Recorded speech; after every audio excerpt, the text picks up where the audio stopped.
আপনি বলেন 1 2 3 কোন নিয়ে? হ্যাঁ। আসসালামু আলাইকুম সম্মানিত দেশবাসী, আমি ডাক্তার এটিএম রেজাউল করিম। আমি ক্যান্সার চিকিৎসক হিসাবে কর্মরত আছি বর্তমানে। ক্যান্সার গবেষক অধ্যক্ষ ডাক্তার এস এম সরোয়ার স্যারের সহযোদ্ধা হিসেবে কাজ করতেছি গণস্বাস্থ্য হোমিওতে। আপনারা জানেন আমরা ক্যান্সার, থ্যালাসেমিয়া, এইডস, কিডনি সহ সকল প্রকার জটিল ও কঠিন রোগের চিকিৎসা করে থাকি। সেই সুবাদে আজকে এমন একজন পেশেন্টের সাথে আপনাদের পরিচয় করাই দিব, যিনি আমাদের এখানে চিকিৎসা নিয়ে সম্পূর্ণরূপে সুস্থ আছে। ইনি বিগত সময়ে আমাদের কাছে যখন ট্রিটমেন্ট নিচ্ছিল খুব হতাশ ছিল যে উনি সুস্থ হবে কিনা বা ওনার রিপোর্টগুলো কেমন আসতে পারে।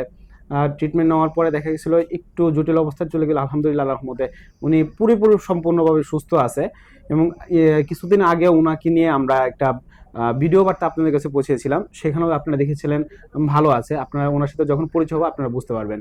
জি আসসালামু আলাইকুম। জি আপনার নাম? রেখা, যশোর কি রেখা দেবনাথ। রেখা দেবনাথ। হ্যাঁ। আচ্ছা, আপনার গ্রামের বাড়ি কোথায়? যশোর কেশবপুর।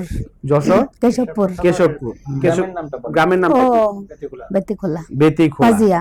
বাজিয়া। আপনি কি সমস্যা হয়েছিল আর কিভাবে আসছিলেন? আমার হয়েছিল এই থাইরয়েড, গলায় হ্যাঁ, গলার থাইরয়েড ক্যান্সার। Thyroid cancer. আমি আচ্ছা, অপারেশন আচ্ছা। করেছি মহাখালী প্রথমে। আচ্ছা মহাখালী অপারেশন একবার করেছি, করার পরে আর একবার সাকসেসফুল হয়নি। ওরা ট্রান্সফার করে দিল ঢাকা মেডিকেলে। আচ্ছা ওখানেও হয়নি। অনেকদিন আমি বড়ি খাইছি, কেমো ক্যাপসুল, পরে তাই সুস্থ হয় না। পরে আমার ছেলে মোবাইলে আপনাদের এই ঠিকানা পাইছে। আচ্ছা। পায়ে আপনি সর্বপ্রথম যখন ট্রিটমেন্ট নিচ্ছিলেন তখন আপনার শারীরিক কন্ডিশন গুলো কেমন ছিল?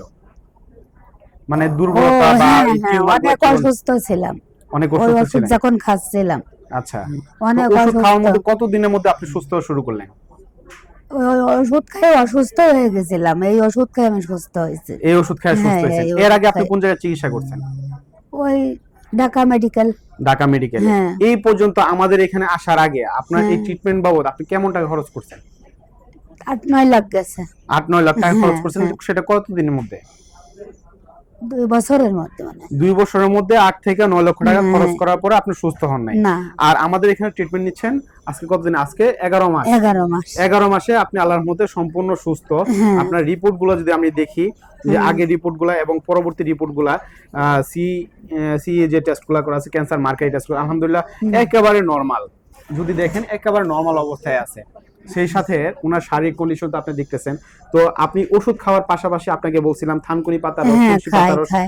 আপেলের জুস, মালটার জুস, পেঁপের জুস এগুলো খাইতে বলছিলাম। হ্যাঁ। তো এখনো তো এগুলো কন্টিনিউ করতেছেন। হ্যাঁ, খাচ্ছি। তো শারীরিকভাবে সম্পূর্ণরূপে কিভাবে কিরকম আছেন একটু বিস্তারিত যদি বলতেন যে কেমন সুস্থ আছেন আগের তুলনায়? এখন সম্পূর্ণ ভালো, খালি একটু শ্বাসকষ্ট হয়। শ্বাসকষ্ট হয়, হ্যাঁ। এটা আশা করি আগামী 1 মাসের মধ্যে ইনশাআল্লাহ কমে যাবে। হ্যাঁ। কারণ আমাদের ট্রিটমেন্ট প্ল্যানিং হলো টোটাল 1 ইয়ার, 1 বছর আমরা চিকিৎসা করি। প্রথম 4 মাস পরে আমরা পেশেন্টকে টেস্ট করতে দেই। যখন ওনার শরীর থেকে ক্যান্সারের কণাগুলা মুক্ত হয়ে যায় তখন ওনাকে ফলো আপ সেশন বা এটা যে পরবর্তীর সাথে সময় আর ফিরে না আসে সেই জন্য আমরা মেডিসিনগুলো প্রেসক্রাইব করি। সেই সাথে রোগীর অন্যান্য আনুষঙ্গিক যে সকল প্রবলেম থাকে সেই জন্য আমরা মেডিসিনগুলো প্রেসক্রাইব করে থাকি। আপনারা সবাই আমাদের চেম্বার ভিজিট করবেন। গণস্বাস্থ্য হোমিওর পক্ষ থেকে আপনাদেরকে জানাচ্ছি আসসালামু আলাইকুম।